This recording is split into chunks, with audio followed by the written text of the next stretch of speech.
If we look at the treatment of Muslim women, or the narrative around Islam and Muslim women in the United States, it comes from within the political establishment. The same one that wants to do what? Protect Muslim women from Muslim men in the Middle East. So in 2001, the justification for the invasion of Afghanistan, while it was, the stated goals were the eradication of the Taliban and Al-Qaeda and limiting terrorism from having actual geographic space, the justification was couched in gender terms. It was about the liberation of Afghan women from Afghan men. What feminist theorists will say, it's the liberation of brown women from the abuse of brown men by white men and white women.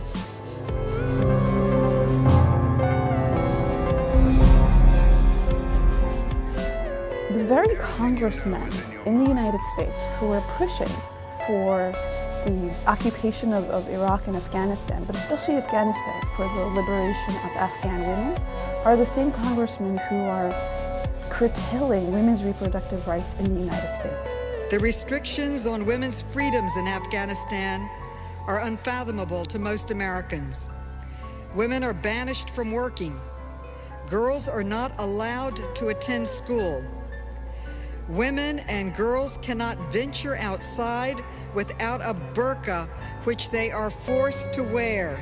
We might talk about the victimization of women in certain areas, but we erase the real victimization, which is war economies, and prolonged warfare. What we don't count is the cost to mothering, the cost to the family, the cost of 20 years of not being able to be certain about the future, 20 years of drone warfare and drone strikes. What does that do to everyday life?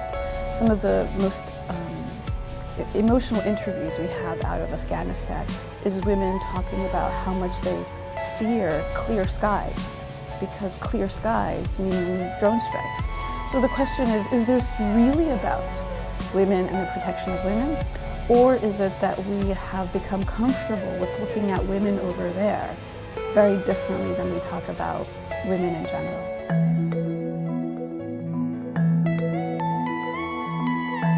So Muslim American women are the second most highly educated minority group. Muslim American women are the second most economically stable minority group. Number one in gender parity in terms of earning income. During the past 5 years of the kind of rise of Islamophobia and the era of Trump, the FBI, CIA data, Southern Poverty Law Center, and CNN said that this was the most violent time period for Muslim American community, where the targets were the physical manifestations of Islam. Women who wear headscarves, mosques, and Sikh men who are often confused as for being Muslim. And so women actually dealt with the most violent, and we're not talking about attacks, verbal attacks, but physical attacks. We saw a 500% increase on physical attacks on Muslim women. And this was couched in the language that we heard on TV of, we can't trust Muslims have no space in government, Islam hates us.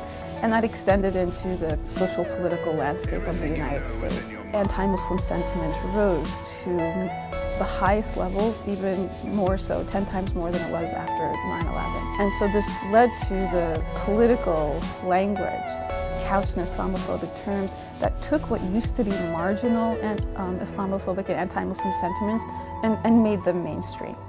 There is a continued narrative of testing Americanness against Muslim identity. There are two visible Muslim members of Congress today.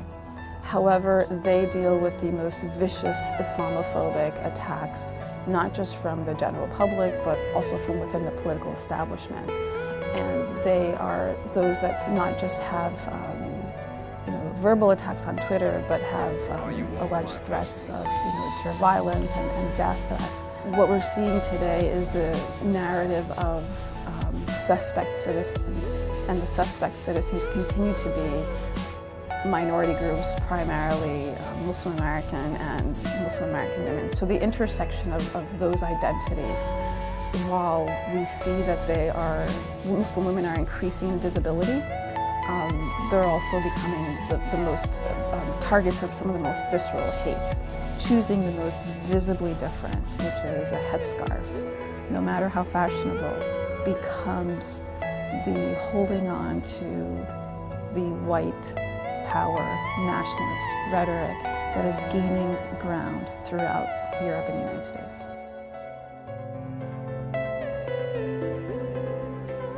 In 2010, there was a hysteria that emerged just before the midterm election around the so-called Ground Zero Mosque, a building that was going up in New York City, not at Ground Zero, and it indeed was not a mosque.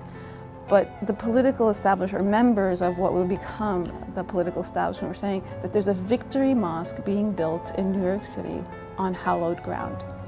And this narrative took place throughout the course of the summer.